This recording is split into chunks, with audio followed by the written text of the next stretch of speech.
Hello again, word lovers, and today lots of insults. Going to look at the etymology of some of our ethnic slurs, sexual slurs, just bad words in general.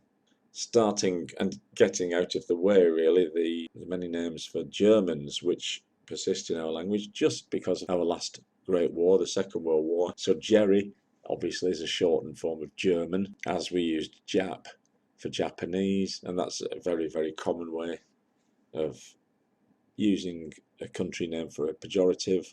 With Jap, it extended to Nip as well, Nippon being Japan in Japanese. And the Germans were also referred to as the Bosch.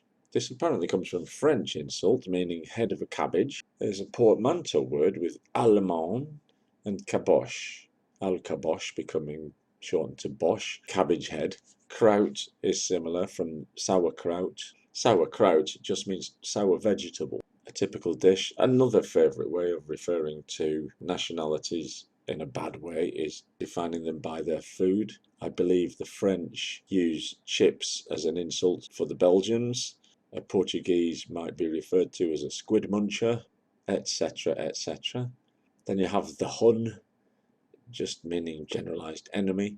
So that's for all our German friends. There's no more of those. We'll go and insult some British people now. The Welsh can be called Taffs after the River Taff. That's another common one, the local landmark. If you're Scottish, you're a jock. Typical name, this is very common as well. An Irishman could be a Paddy or a Mick. Typical names, Patrick, Michael. In Spain, you might hear a Catalan person being called un Jordi because that's the most typical name. I'm sure that happens all over the world. The insulting name for a Spaniard, Dago, is uncertain origin, but it's possibly Diego. The name, they're all Diegos, they're all called Diego. And by the way, Spanish people, Spaniard is not an insult. It seems to me that people think Spaniard is some kind of pejorative word. It isn't. People are surprised by the word Briton as well, Briton.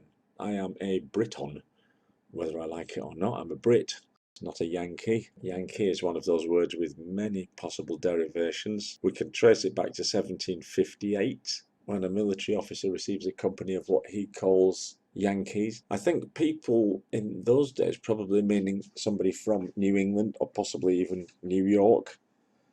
I think people agree it's a Dutch origin, and the Jan seems to come from John, the typical name. My favourite etymology is and they smell the cheese, which is Käse, so it's Käse, becoming Yankees, but it could just be a diminutive suffix. Going back to Europe, let's insult the French. We usually call them frogs because we believe that's what they eat. They call us les rosbif because they believe that's what we eat. The Spanish call us guiris. Now this is from Basque, in fact. The most common etymology I've seen, giristino, from Cristino, meaning Carlista. Just comes to mean any European light-skinned tourist these days would be a guiri. So we're guiris, we are roast beefs. If we're an Australian wants to insult us, he will call us a limey, because the convicts that colonised Australia originally were sent over in ships, a long voyage, they need a lot of lime. We refer to Italians as wops, pejoratively. I've heard this as coming from WOP, meaning without passport, from the mass immigration to America after the war. Or is it possibly guapo? Although that sounds much more like a Spanish than an Italian term to me. So steering away now from ethnic insults, in fact, we'll swerve them for now. This is a little suffix which I thought was possibly modern. A lot of London people use it to swerve that, meaning avoid that. But I've discovered that a nice Middle English insult was a bed swerver, meaning an adulterer. So that would be the idea that they avoid their own marital bed, I suppose. The swerve, by the way, the swerve part is from swervan, to depart, to leave in Old English.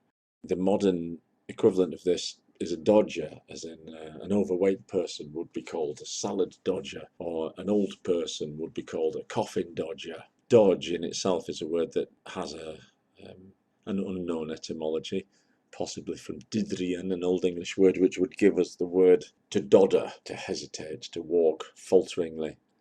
Lots of insults for gay, too many to list here.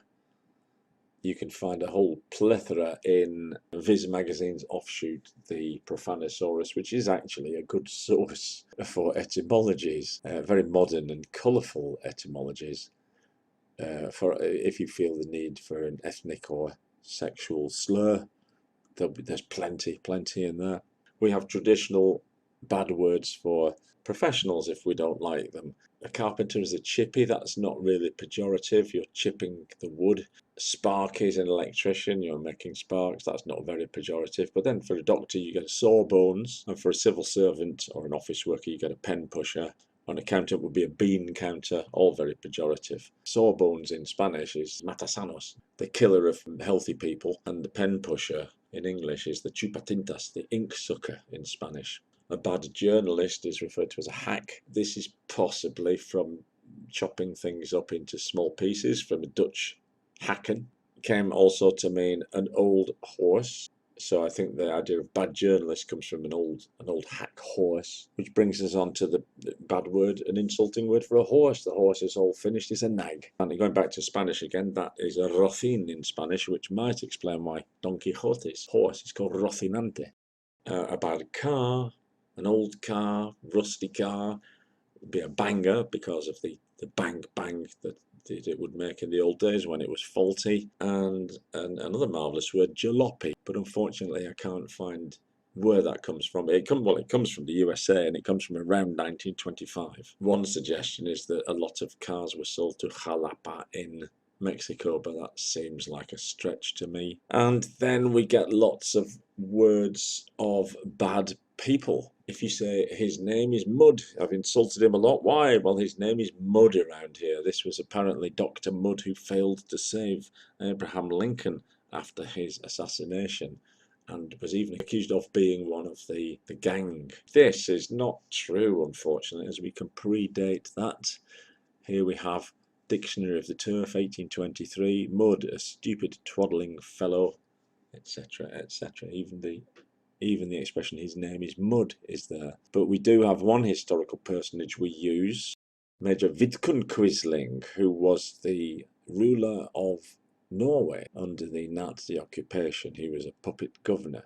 So that's what it means today. He's just a Quisling. He's a shill, somebody who acts on behalf of a big company. That's what it's come to mean now. It comes from somebody who was advertising carnivals in the days of carnivals. I think Schillaba is attested from 1913, but nobody knows where that comes from.